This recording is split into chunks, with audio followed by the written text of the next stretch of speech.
Okay, well, good afternoon, everybody, and thank you for joining this afternoon's seminar on getting started with the Australian Feedbase Monitor.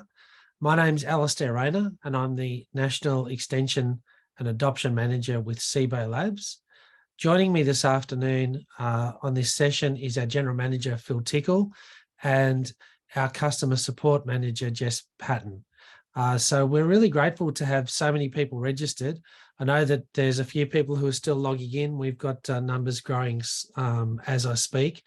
We've had over 150 registrations for this session. And I appreciate that there are people who've logged in from across the country and who have managed the time differences to be part of this. So thank you for making the time available. We're recording this session for those people who are unable to attend, and we'll be uploading that later on, and we'll send you a link to that recording so that you can watch this session again once we've completed today's introduction.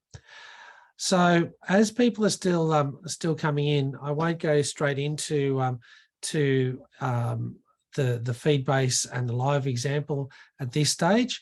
What I will do is look to provide you with a little bit of an overview of where we are and what we're looking to try and do in terms of the Australian Feedbase Monitor. So the session that we're looking to do this afternoon is very much about getting started with the Australian Feedbase Monitor. We launched this with MLA in Toowoomba on the 30th of November, so only a couple of weeks ago. And at this point, we've had now something like 710 or 715 active downloads of producers across the country who've started to use the Feedbase. And that's been a terrific endorsement of the product, and we're really excited that this has had such a great uptake for so many people. So in terms of getting started, I guess one of the first things that we'd really like to provide you with an overview is to explain that that the Feedbase is a co-investment between ourselves at Feedbase Labs and the MLA Donor Company. The MLA Donor Company is money that comes from the federal government, provided in for research and development into the red meat sector. And so it's a 50-50 partnership where we've provided half of that $4.7 million to develop the Feedbase and to have it being able to be used across the country by red meat producers, be it they cattle, sheep, goats, or a combination. Our aim is to provide objective, consistent, and repeatable Feedbase assessments for every farm, every month. The other part of, I guess, our longer term aim is to start to create a foundation to allow users of technology and land managers to become more spatially aware and more spatially enabled to understand the capacity of what satellite data and using spatial information can do in terms of generating information to make better decisions on farms or for programs across the country. Feedbase Labs, for those of you who haven't come across this before, has been around now for about 7 years, and I'll tell you a little bit more about the program shortly. But we've been very engaged in a number of industry significant projects for reporting across things such as the Australian Beef Sustainability Framework, the Sheep Sustainability Framework. We've been doing very much as our core business, our pasture management, to do supply chain reporting and on-farm benchmarking.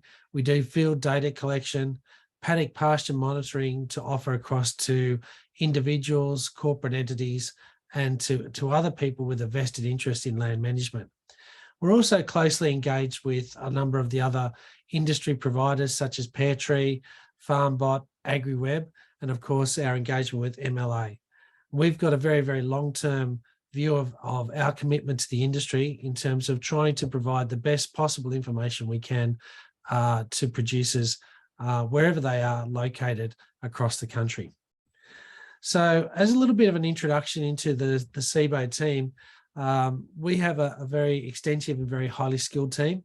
Our co-founders, Phil Tickle, who's joining us today, and Dr. Peter Scarth, both have over 30 years experience, or I guess collectively close to about 70 years experience in geospatial and remote sensing solutions across natural resource management, across a range of environments that include both the landscape and the seascape in Peter's case. And Peter still continues to drive quite a lot of our innovations that we use and provide to our customers. Nick Henry is our senior geospatial analyst, and he's been working in this space for over 15 and a half years. And he's a very, very knowledgeable man who provides a lot of direct support to producers and to customers who are coming to us in terms of the products that they use. So you may come across Phil, Peter, or Nick when you engage with us or when you attend an industry conference. At the extension level, there's myself operating as the National Extension and Adoption Manager and leading particularly the rollout and the uptake of the Australian Feedbase Monitor. And I'm being supported very, very strongly by Jess Patton, our Customer Support Manager, who's based in Roma. And her experience across both beef and sheep is excellent.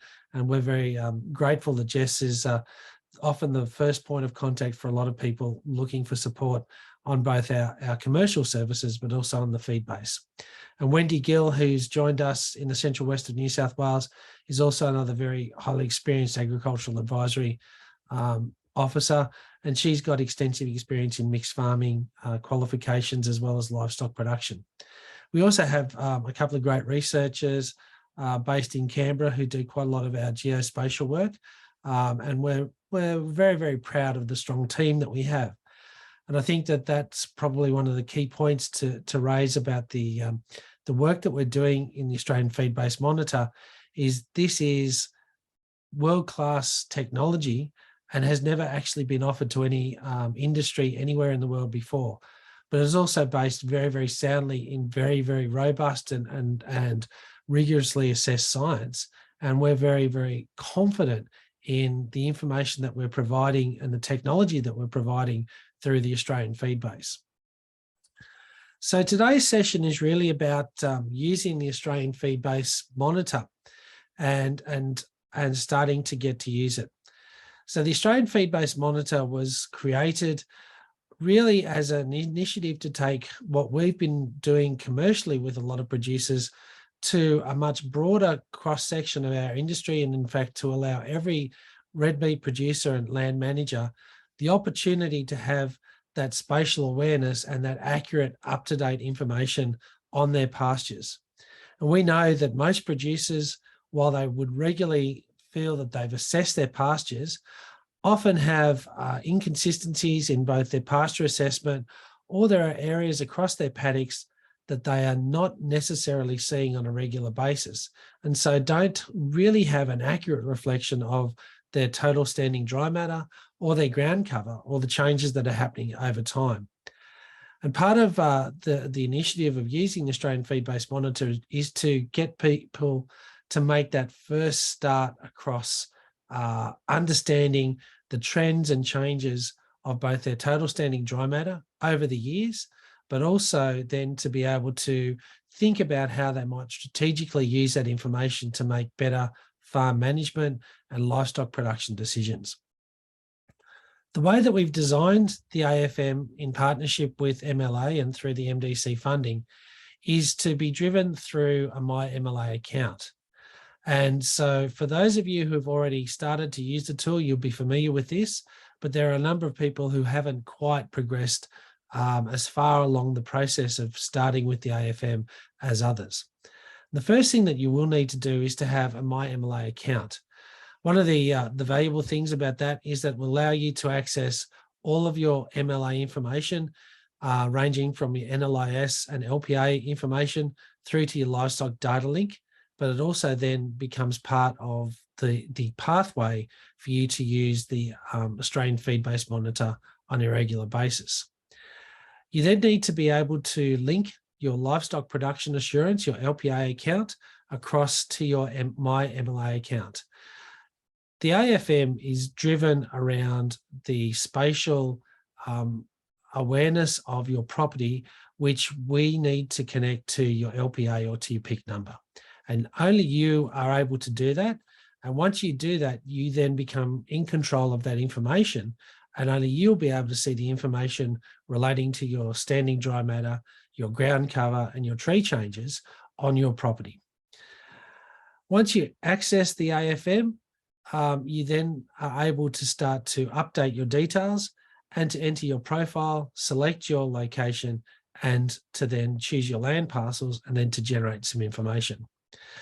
What I tend to do now is to actually take you through a live demonstration of using the Feedbase and how that might actually be able to be used in a typical example. So for those of you who are still seeing my screen, you should be able to see that we have the MLA website. For those of you who haven't logged in this way before, when you go to mla.com.au, you'll be able to see that you can search MLA. There's a My MLA sign up and a My MLA login. One of the most important points to stress for you is that the MLA website is freely available to be used by anyone who would like to use that. You can also freely create a My MLA account. You don't have to be a member to use My MLA. However, for free access to the Australian Feedbase Monitor, you will need to be a member of MLA. Membership is available to red meat producers and is free to access. However, one of the common points that we've often found with producers in speaking to them in the last few weeks is that there's confusion about who is a member and who isn't. While we pay levies on livestock that we sell, just because you're a levy payer does not mean you've automatically become a member of MLA. So you will need to get in touch with MLA to check your membership status or to apply for membership if you haven't done that. However, for everybody who is a member or has already created their accounts, you would normally go to your My MLA login, log in to My MLA.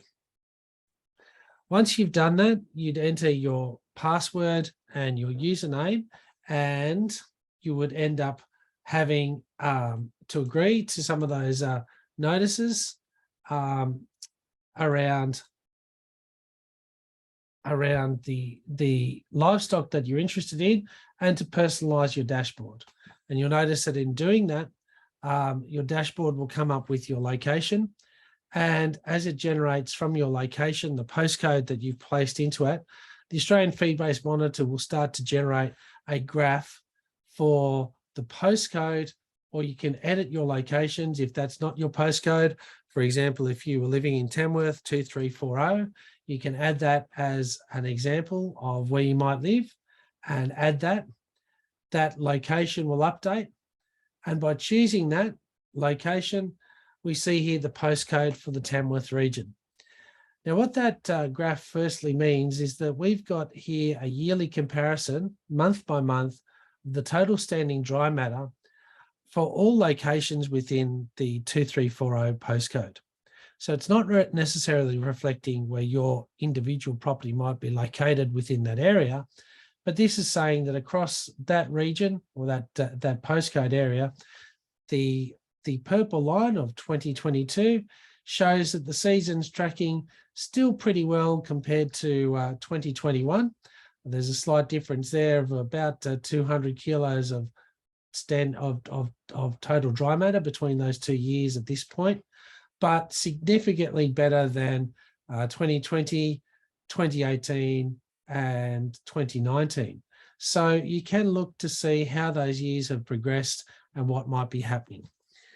We then look to make sure that we've actually linked our accounts in terms of being able to have our LPA linked to My MLA account. If you haven't done this before, go to the top of the page where the menu bar is, and you'll see linked accounts.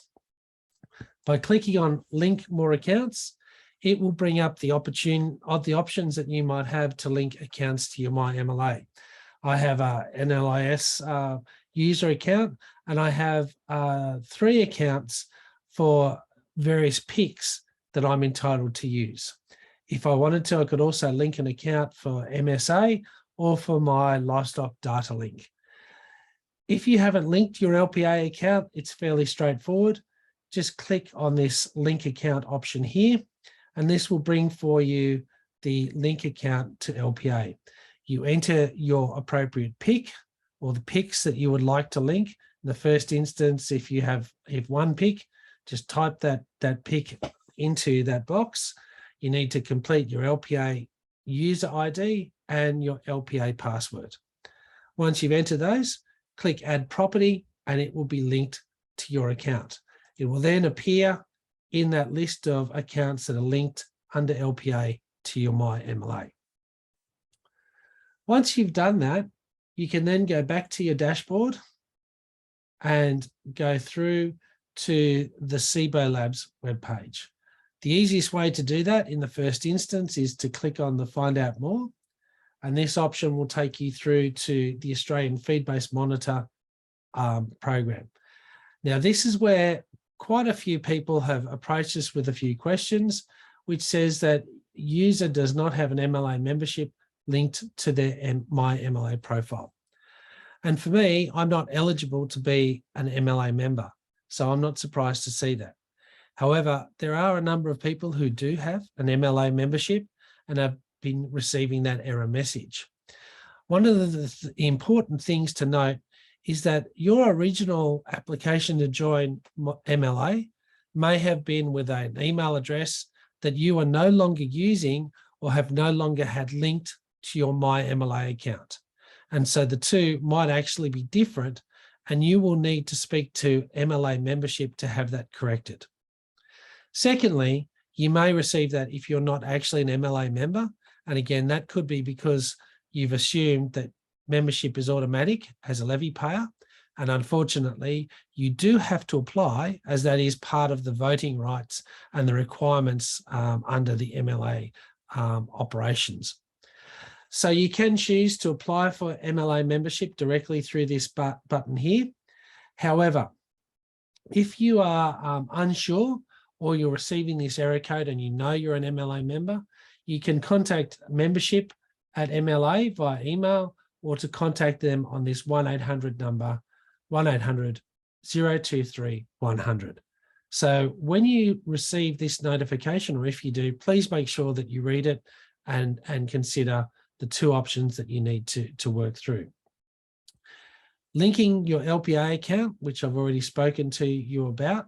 And if you do have any problems about this, there is a dedicated 1-800 number for help around linking or using the AFM at that point. Once you've actually done this, you can then continue to scribe down.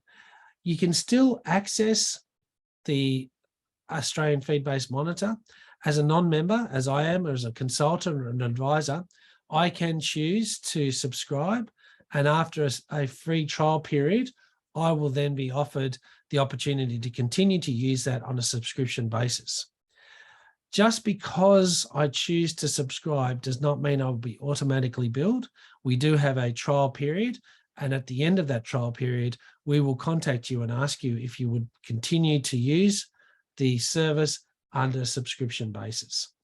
So when we click on subscribe now, or if you were to go directly to sibolabs.com.au, you'll find that we come directly into the AFM dashboard.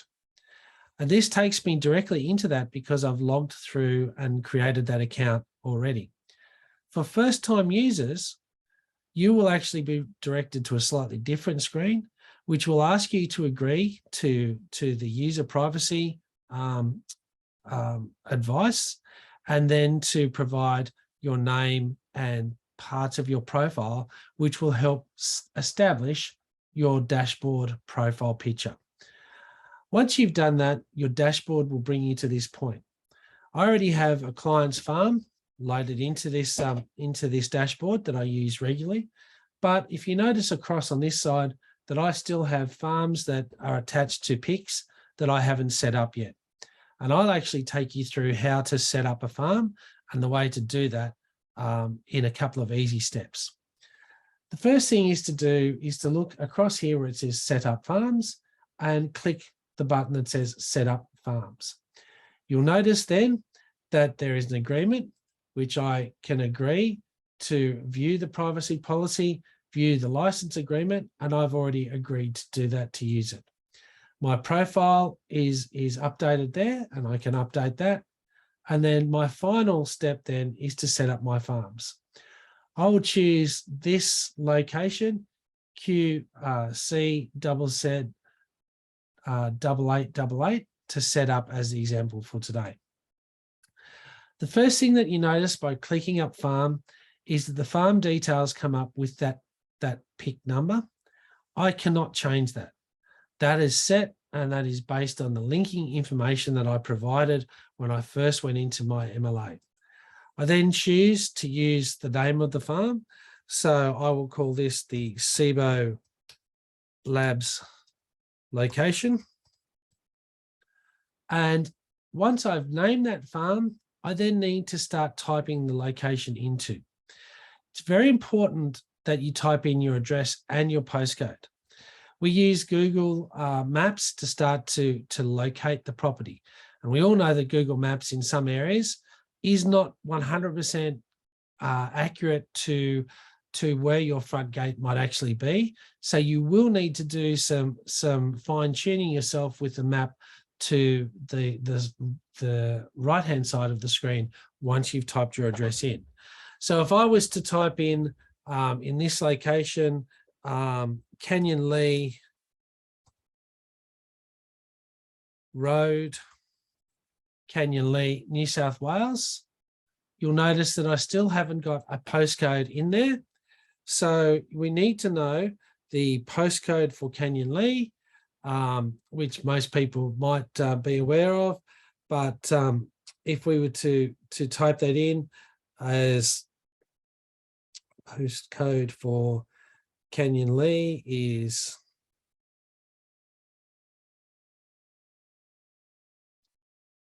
2577.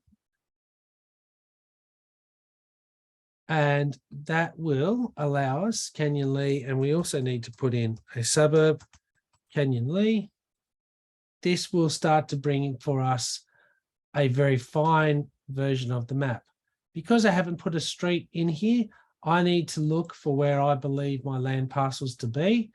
And you'll notice that using this layer, which is a street version layer, it takes away some of that imagery. Some people might feel very comfortable being able to select their land parcels using the street map. Other people might like to use the Esri or the satellite map to start to look to locate where they might be in terms of features that they recognize. Because I'm comfortable using the street map, I will choose the location of a client's property that I use, and they have this land parcel, which I've selected by clicking on it. They also have this land parcel here, and they have this one, and this one. So those land parcels have now been selected, and by clicking on those, we see that I have 5 land parcels selected against that property. The final step is to move the location of the front gate. So by bringing that drop-down arrow down to where my front gate is on the Canyon Lee Road and locating it there, I've now completed that farm. By clicking Finish Setup, I now have that farm saved successfully.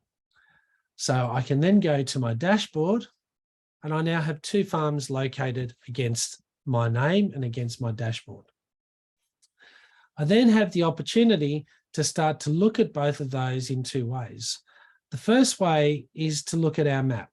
So if we click on our map, the farm, the first time you load it, will generate.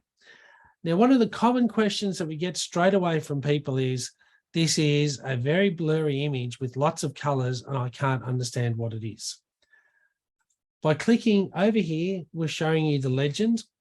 This view that you receive is a view of the total standing dry matter for your property on its most recent satellite pass, showing you the 30-day rolling average. We update these every 5 days to give you a 30-day rolling average.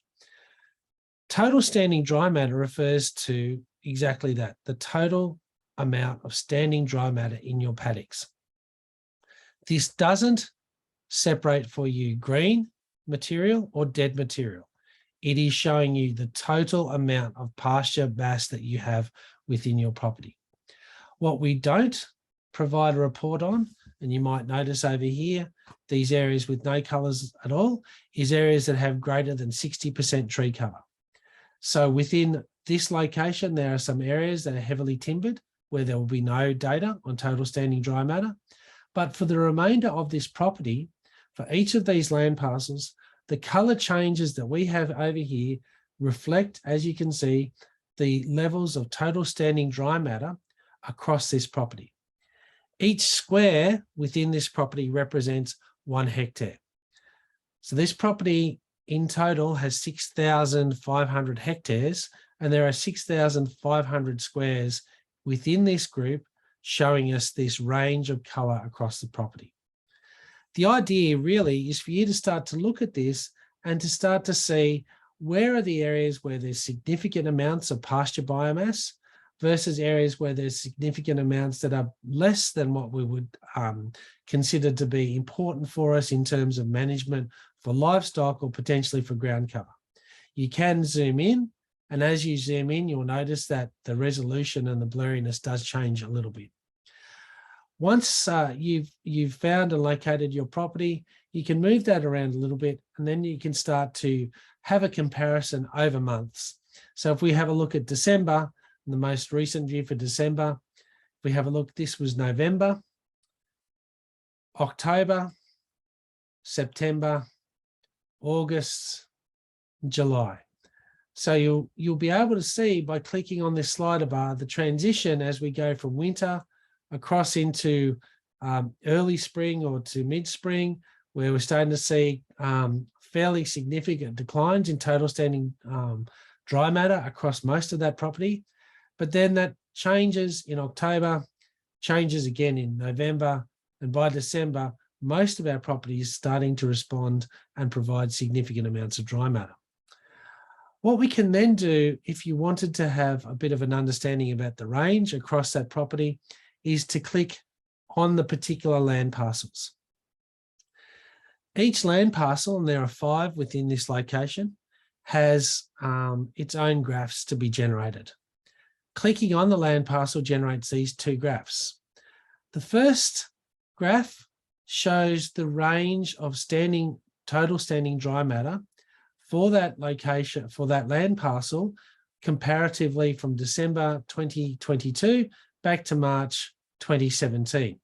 And we have the lower level, which when we hover the mouse over it, will bring us to at this point, you'll see 768 climbing up to just over 1,000, with the top range being up here at 2,990, and the mean total standing dry matter for that land parcel highlighted by the red dotted line.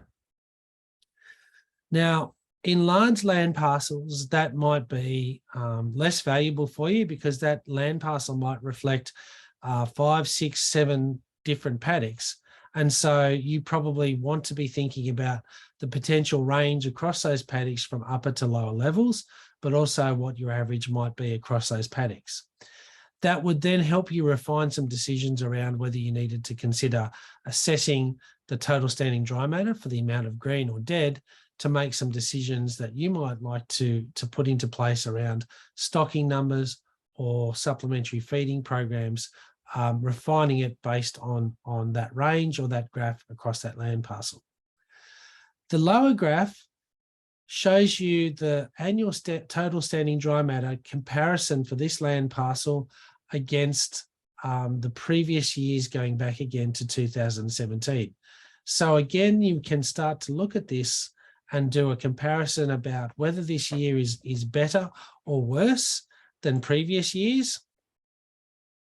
And so that you might be able to make some decisions on a more timely level if the year is starting to deteriorate and head towards where, for example, it was looking as a crunch time for October Fortunately for this land parcel, we see that it's significantly changed with that range, with that rain that recently fell. If I choose a different land parcel, you'll notice that the graphs will start to be quite different, varying fairly significantly to that larger land parcel that we had. A different land parcel over here, again, will provide you quite different graphs.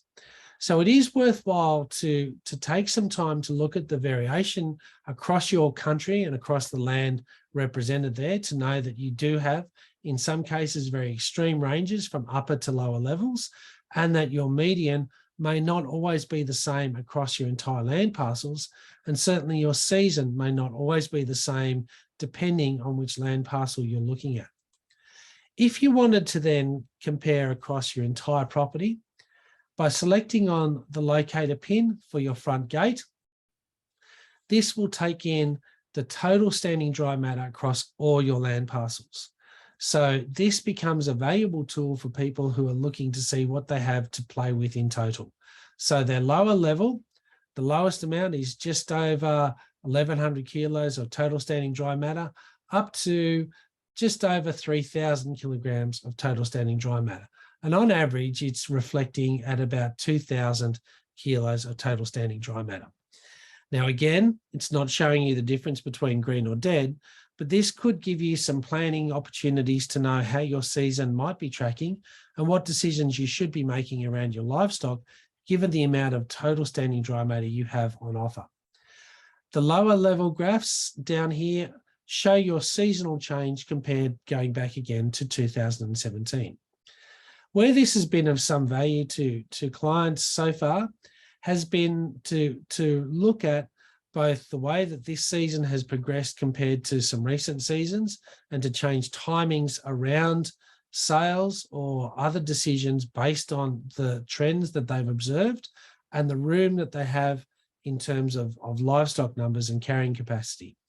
We've also seen people reflecting on their feed curve over the last 5 years to see whether there's been any significant departure away from what's traditionally been their normal feed gaps and feed surpluses, to think about the timings of some of their significant livestock events. So these graphs have been quite useful at a strategic level for a number of producers. The next option that some people may wish to do, particularly people in Queensland who are looking to report on things such as ground cover, is to change from total standing dry matter to this option of total ground cover. Total ground cover, again, when we bring the legend up, is showing total coverage from less than 10% to greater than 90% in colours, going from that red through to quite dark covers. And you'll notice that in December for this location, ground cover looks reasonably good.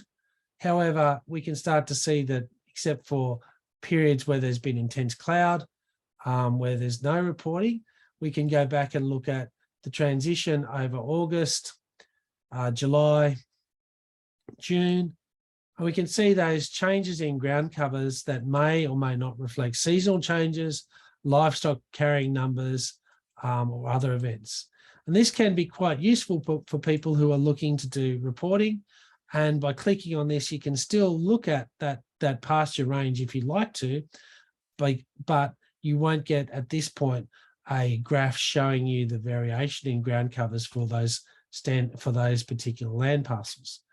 However, for producers who wanted to take screenshots to use this as part of their reporting process on their management of ground cover, this becomes a very objective way of showing how they've managed ground cover over a month-to-month basis.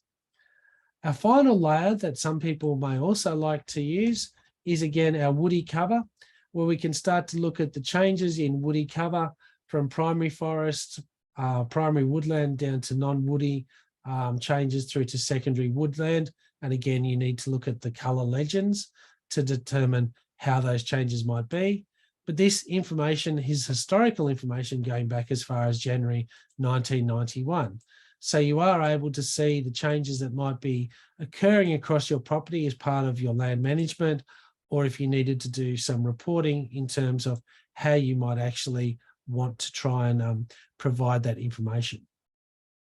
So when we go back to our dashboard, the map allows you to do this. You can also go directly to your charts by clicking on your charts, and your charts will come up bringing for you your total standing dry matters.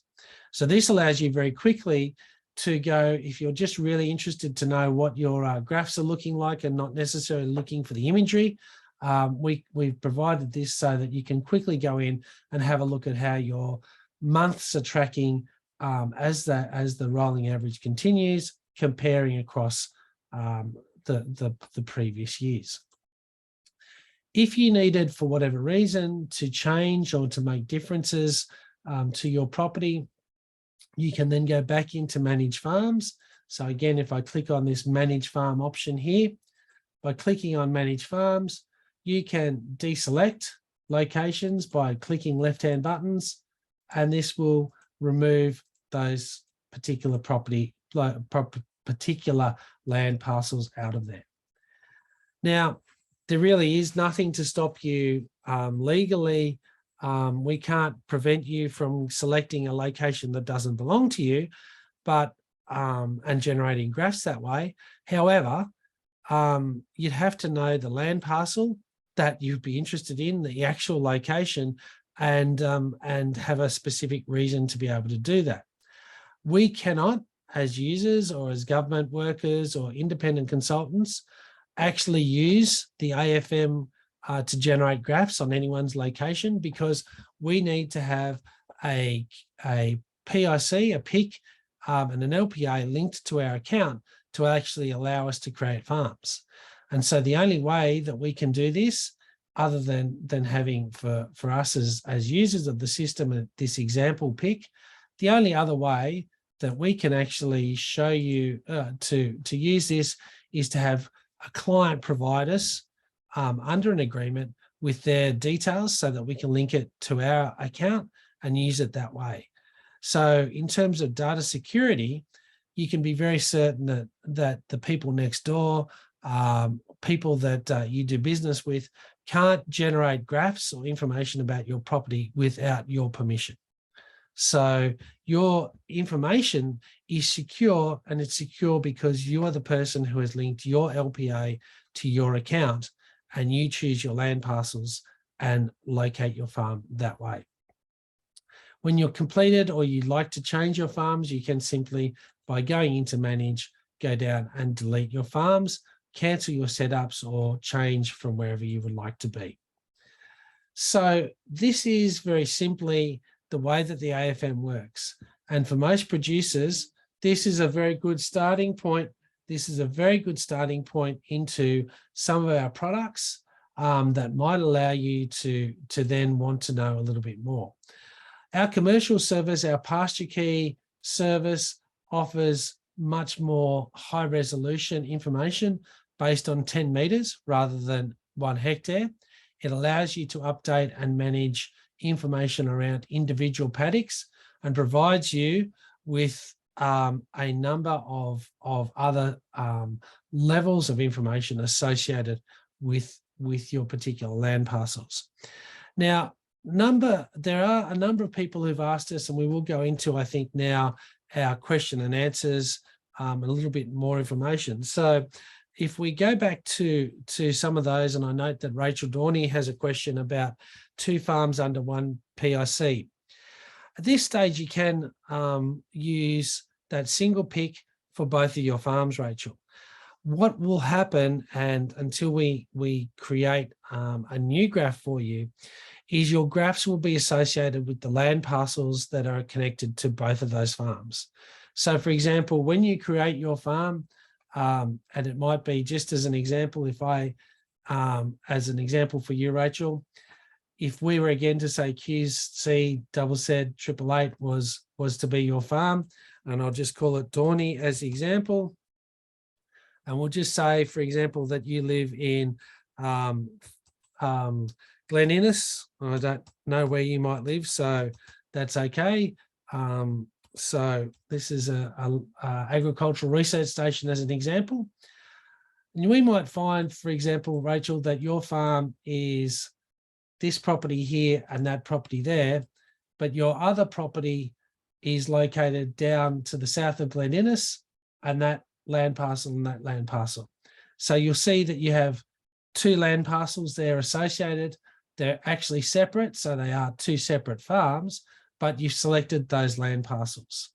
You then finish setup, and again, I haven't located the front gate, but that's okay for this example, and go to dashboard. So when we have a look at that particular location, you'll see that your two farms are located there within your map. Unfortunately, when we click on the front gate, the total standing dry matter will generate for all of the land parcels. So it won't discriminate for you against this farm and that farm. The only way that you'll be able to do that is to look at the individual land parcels attached to farm A, the individual land parcel attached to farm B, and similarly do that for the second farm. We will over time work to be able to have a separate way to calculate the variation against those farms, but we know that there are a number of people who've got more than one farm located under one pick, and at this point, this is the way that you would do that. So I hope that answers that question for you. So to go back now to our common questions, as I've mentioned before, the first question for many people is associated with their MLA membership and receiving the advice that they're saying that they're not a member. Now, it is important to remember that you may have joined MLA several years ago with a different MLA, with a different email to MLA. And so your My MLA password and email address could be quite different to what is attached to your MLA membership. If that's the case, you do need to contact the MLA membership team to get them to correct that for you. Or it might be that you're not actually a member. And if you're not a member, then you will need to contact the help desk and speak to them about becoming a member, and you will have to physically apply to do that. That period takes a couple of weeks, and at that point, you'll probably be sitting under what's considered to be it says a subscription, but you will not be billed within the trial period. And if your membership application takes a little bit longer than the trial period, we will then be issuing refunds to anyone who needs them once we've gone through that process. So members will not be billed for using the AFM. So please don't panic too much if you receive this message to start with. The second question that we're quite often confronted with, again, we spoke about in the example, is that people say that the AFM image is blurry and therefore not very helpful to them. Okay, remember that what we're providing is resolution down to 1 hectare. So depending on the scale of your property, there could be quite a lot of little squares that you're attempting to look at it, and it will look quite blurry at one point. One of the key points to take away from this is to consider using the image more rather than looking at those individual squares, but to start to look for the color trends and changes over month to month across those land parcels. Significant color changes will indicate significant gains or losses of total standing dry matter, and that might be particularly valuable in locations that you may not visit often.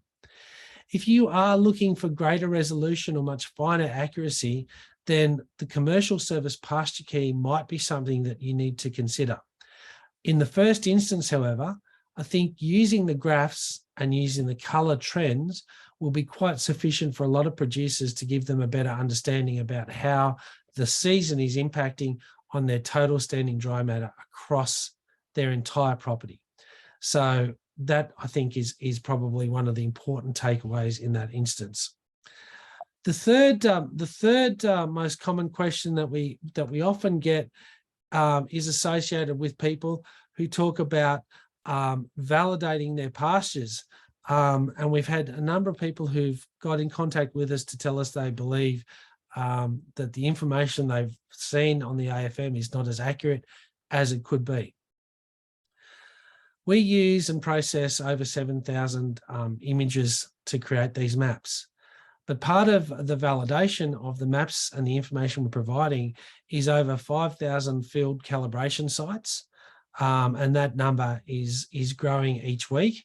And the median error on those validations and calibrations is 300 kilograms dry matter per hectare, which is an extremely good figure to have, and probably much more accurate than a lot of producers might be in their own estimates.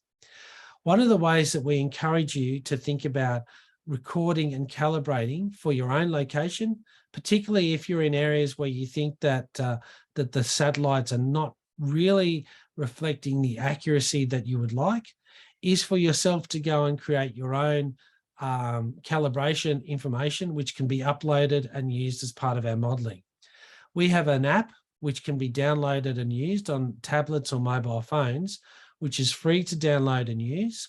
You don't need to be connected to the internet in the paddock or to the mobile service network to use it. The information you collect will be stored and uploaded to the cloud when you connect back into a network later on. The SEBO Labs pasture biomass collector allows you to locate areas that you can repeatedly go back and do estimates on, either through visual estimates, through pasture cuts, through other forms of pasture estimation. You can take photographs of the pasture that you're estimating and assessing and use that to form part of a library of information. That type of information is both much more accurate and much more useful for us in terms of ensuring the model and the data that the AFM is producing is accurate and useful for other people. We appreciate there are some people who've been out and taken photographs of their side-by-sides and their dogs in pastures up to the dog's nostrils, telling us that the estimates are wrong. Photographs are not always as accurate as we would like. So please, if you are looking to try and provide us some information to calibrate, I'd really encourage you to actually download that app from our website, which is available through the SEBO Labs app and the SEBO Labs website, and you can download that directly to your phone. Lastly, before we open it up to any more questions and answers, please just take note of these contact details. The MLA helpline, 1-800-865-255 between 9 to 5, Monday to Friday, is there for you to use, and we'll be able to help you with any questions. And they will also be able to direct you through to membership if you do need more information. If you would like some specific information or support around the use of the AFM within your property or for your property, or to discuss options to upgrade to the commercial service, please contact us through email at support@sebolabs.com.au. If you'd like to have a look at the other services we offer or to download the calibration app, you can do that through our website, which is www.sebolabs.com.au. So we will be very happy now to answer any questions that you may wish to ask, and we'll do our best to answer those questions for you.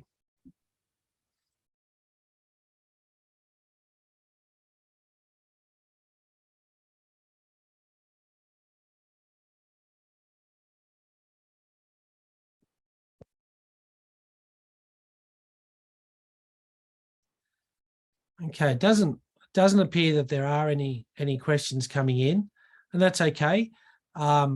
We will be uploading this recording very shortly, and we'll send to you. And Dione Walsh, will the ground cover graphs become available?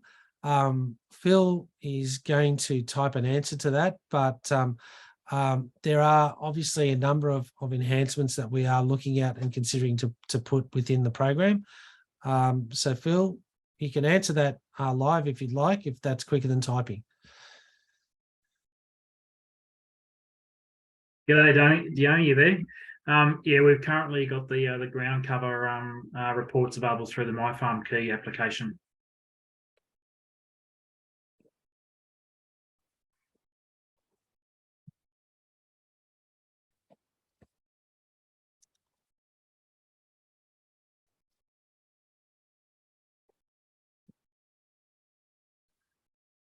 So Mark, Lucky is, can you confirm how much Pasture Key subscription is per year? So Jess or Phil? Go for it, Jess. Depends on the size and the number of properties that you have. We have a knowledge base on our website which takes you through the different pricing levels. So if you sort of go to our website and find our knowledge base and search for Pasture Key subscriptions, you'll find that information there. The minimum subscription at the moment annually is $1,000 a year. And to give you an idea, so that from that starting $1,000 a year subscription, a 25,000 hectare property is $2,000, and we've got a sliding scale in between that. And then over that size, we have basically a quoting process to quote on the size of the property. Thank you. So Will, the maps are based on land parcels, and that's correct. To do pasture assessments by paddock, that's actually part of the commercial service, which is Pasture Key. That will take you down to paddock by paddock information and offer you a resolution at 10 metre square increments compared to the 1 hectare resolution across the entire property or across the land parcels the AFM offers you. If you'd like to have a comparison between what the AFM offers you and what Pasture Key offers you, that information is available in the knowledge base that's at the top of the menu bar in your dashboard.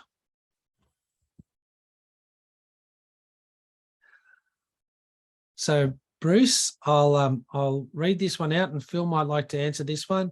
Can you locate a GPS point in a paddock which is representative of the forage situation, and then locate that on the satellite image to assess dry matter? Yes, definitely. So our mobile app is GPS enabled and works offline. So you can take that application out in the paddock and then locate that on a map. Fiona, you're asking for an example of a live example. This is for the AFM, I'm assuming.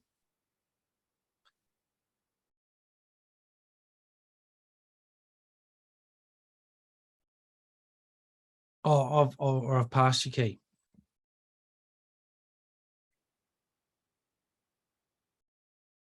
Okay, so with Pasture Key, Phil, I might just hold that one and see if there's any other questions for the Australian Feedbase at this point before we maybe go across to do an example of the Pasture Key. And Phil, do you want to lead that? And you should be able to share a screen as a participant. Yep. Yep. Wait for a second. Yep.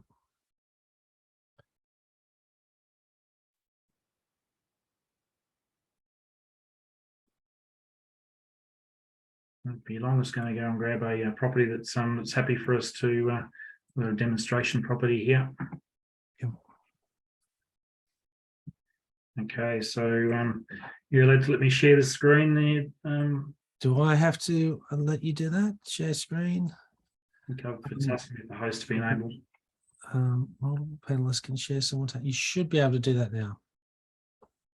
Okay. There we go. So just very, very quickly, Fiona, this is live data with the Pasture Key service. You can see here that the most recent imagery was on the 11th of December, so only 2 days ago. And for this particular property here, we're showing that the multispectral imagery. We have a fractional cover image showing the portion of green, brown, and bare, or green, senescent, and bare ground. The green areas are the photosynthetically active, the blue is senescent, and the red are tending towards bare, but not necessarily totally bare. We have a total cover image showing you effectively your total ground cover. and we also have an estimate of kilos of dry matter per hectare in tonnes, so you can see the variability in the paddock in a lot more granular detail. And if I just click on the individual paddock there, you can see here that we're estimating 1,800 kilograms per hectare for that paddock. It's a 500 hectare paddock. And if you're a subscriber to AgriWeb, that information can flow straight into your feed calculator inside AgriWeb. Might just finish it up there, Al. Yep, thanks, Phil. So one of the we're very happy to have a chat with anyone about the opportunities to use pasture key later on. And please get in touch with us if you are interested in discussing what that might mean and what those opportunities are, to have a chat. I don't know, Fiona, whether we've actually talked about our Christmas breaks yet. So yeah, that might be a discussion that we can have afterwards, but we will certainly be able to respond to quite a lot of questions that you might have in the meantime. So yes. Yeah, so we'll be closing on Christmas Eve and back on the 3rd of January. Okay. Very good. Now it's close to time when the webinar is due to end. So I'd just like to thank everybody who's been able to be part of this afternoon's session. We will be recording, making this recording available very shortly. And if you do have any questions, please make sure that you get in touch with us either through our website or directly via email. And again, thank you very much for your interest in the Australian Feedbase Monitor, and we hope that that it is part of the tools that is making significant differences to the information you have to make decisions on your farm. Thank you very much, and we wish you all a very good Christmas, and we look forward to working with you into the new year. Thank you.